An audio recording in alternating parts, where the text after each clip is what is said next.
Hey friends, it's another Sunday School with Miss Vicki. Do you remember where we left Moses last time? He is in the area of Midian, and what's he doing out there?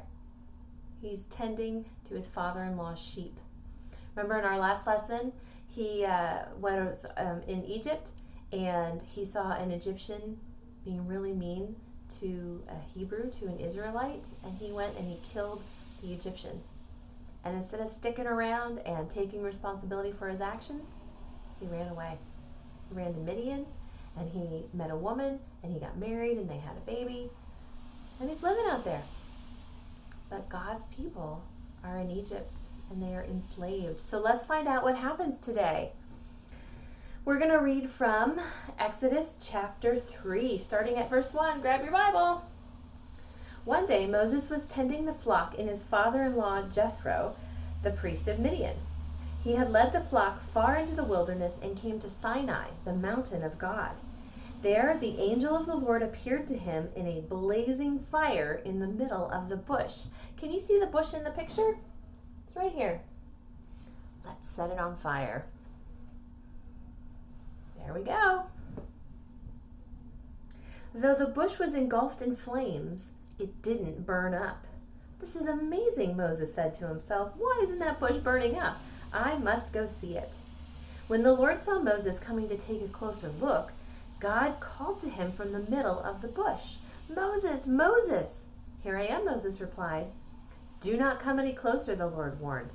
Take off your sandals, for you are standing on holy ground. I am the God of your father, the God of Abraham, the God of Isaac, and the God of Jacob. When Moses heard this, he covered his face because he was afraid to look at God. Then the Lord told him, I have certainly seen the oppression of my people in Egypt. I have heard their cries of distress because of their harsh slave drivers. Yes, I am aware of their suffering. So I have come down to rescue them from the power of the Egyptians and lead them out of Egypt into their own fertile, spacious land. We're going to skip ahead to verse 10. Now go, for I am sending you to Pharaoh. You must lead my people, Israel, out of Egypt. Whoa! So here's Moses doing his job, minding the sheep, and God appears to him in a burning bush and talks to him and says, I have a job for you. What do you think Moses said? Verse 11 says, but Moses protested to God. Protest is kind of like a complaint. So Moses complained to God. Who am I to appear before Pharaoh? Who am I to lead the people of Israel out of Egypt? Well, you're Moses. You're the guy God has asked to do that. All right, well, here's what God says. God answered, I will be with you. Isn't that nice? God asks us to do something, but we don't have to do it alone. God is with us. And this is your sign that I am the one who has sent you. When you have brought the people out of Egypt, you will worship God at this very mountain. Remember, they're at Sinai. And God's saying, you're going to get the people out of Egypt, and you're going to come back here, and you're going to worship me here at the same place. What do you think Moses said? But Moses protested. If I go to the people of Israel and tell them the God of your ancestors has sent me to you, they will ask, what is his name? What should I tell them? God replied to Moses, I am who I am. Say this to the people of Israel. I am has sent me to you. Wow. So Moses is supposed to go and talk to the leaders of Egypt. Supposed to talk to the leaders of the Israelites, of his people. And then God says, then I want you to go talk to Pharaoh, and Pharaoh's going to say no, and I'm going to do these awesome miracles. You just wait and see. It's going to be incredible. And then the Egyptians are going to actually give you all kinds of treasures and beautiful things to send you on your way. All right, that sounds great, right? And where are they supposed to go?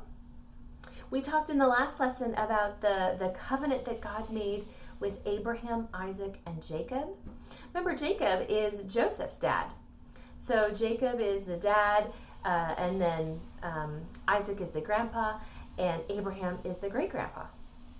for Jacob. And now, of course, this is hundreds and hundreds of years later, but these are still the people who received the promise from God. And that promise from God said, I'm going to give you a land that's going to be yours, and I'm going to make your descendants, all of the people in your family, greater than the numbers of stars in the sky. That's pretty amazing. So God's got this big plan, and he lays it all out for Moses. What do you think Moses says? We're going to see that in verse 4. Exodus chapter 4. But Moses protested again. What if they don't believe me or listen to me? What if they say the Lord never appeared to you? Then the Lord asked him, what's that in your hand? Can you see what's in Moses' hand? It's his staff.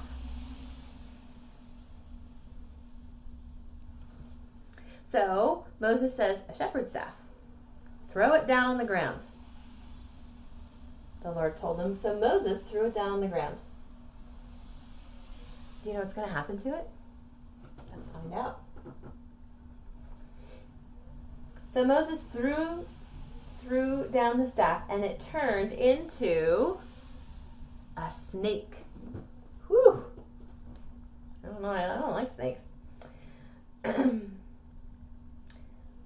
So Moses threw down the staff, and it turned into a snake. Moses jumped back. I would too. Then the Lord told him, reach out and grab its tail. Oh, no. That's not for me. Moses reached out and grabbed the tail. All right. I would have complained about that. There we go. He grabbed the tail. And what did it do? It turned back into a staff. Perform this sign, the Lord told him. Then they will believe that the Lord, the God of their ancestors, the God of Abraham, the God of Isaac, and the God of Jacob, really has appeared to you. Wow. Then God asks him to do something else. Then the Lord said to Moses, put your hand inside your cloak. So Moses put his hand inside his cloak, and when he took it out again, his hand was white as snow, with a severe skin disease. Now put your hand back into your cloak, the Lord said. So Moses put his hand back in, and when he took it out again, it was as healthy as the rest of his body.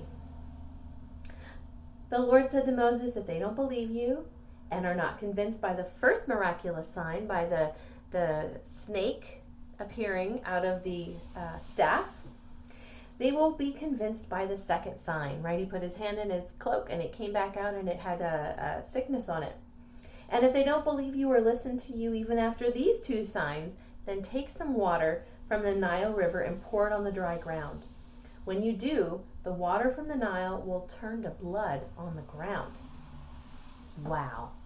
So Moses has now seen a couple of miracles. What do you think he says? But Moses pleaded with the Lord. Oh, Lord, I'm not very good with words. I've never been, and not now, even though you have spoken to me, I get tongue-tied. My words get all tangled. This guy's got a lot of complaints. Then the Lord asked Moses, who makes a person's mouth? Who decides whether people speak or do not speak, hear or do not hear, see or do not see? Is it not I, the Lord? Now go. I will be with you as you speak, and I will instruct you in what to say. That would make me feel really good. I'd be nervous, sure, about saying things, but God's with me and he's going to help me know what to say. What do you think Moses said? But again, Moses pleaded, oh, Lord, please send someone else. Then the Lord became angry with Moses. All right, he said, what about your brother Aaron the Levite? I know he speaks well, and look, he is on his way to meet you. He will be delighted to see you. Talk to him and put the words in his mouth. I will be with both of you as you speak, and I will instruct you both in what to do. Aaron will be your spokesman. That means he will speak for you. To the people, he will be your mouthpiece, and you will stand in the place of God for him, telling him what to say. And take your shepherd's staff with you and use it to perform the miraculous signs I have shown you. So God is going to tell Moses what to say, and then Moses has to tell Aaron. This is the start of Moses becoming a prophet. Anytime someone speaks for the Lord, that's what a prophet does. All right, so If I had to choose one word to describe Moses based on this story, it would be complainer. All he's doing is whining, and he's coming up with excuses to not do what God wanted him to do. He's kind of whiny. Maybe he's grumpy. Maybe he's hangry. Maybe he's been out there all day. Maybe he's thirsty. He doesn't have anything to drink, any water or something. We get grumpy too, don't we? Do we get whiny? I get whiny. I get angry. I get grumpy sometimes.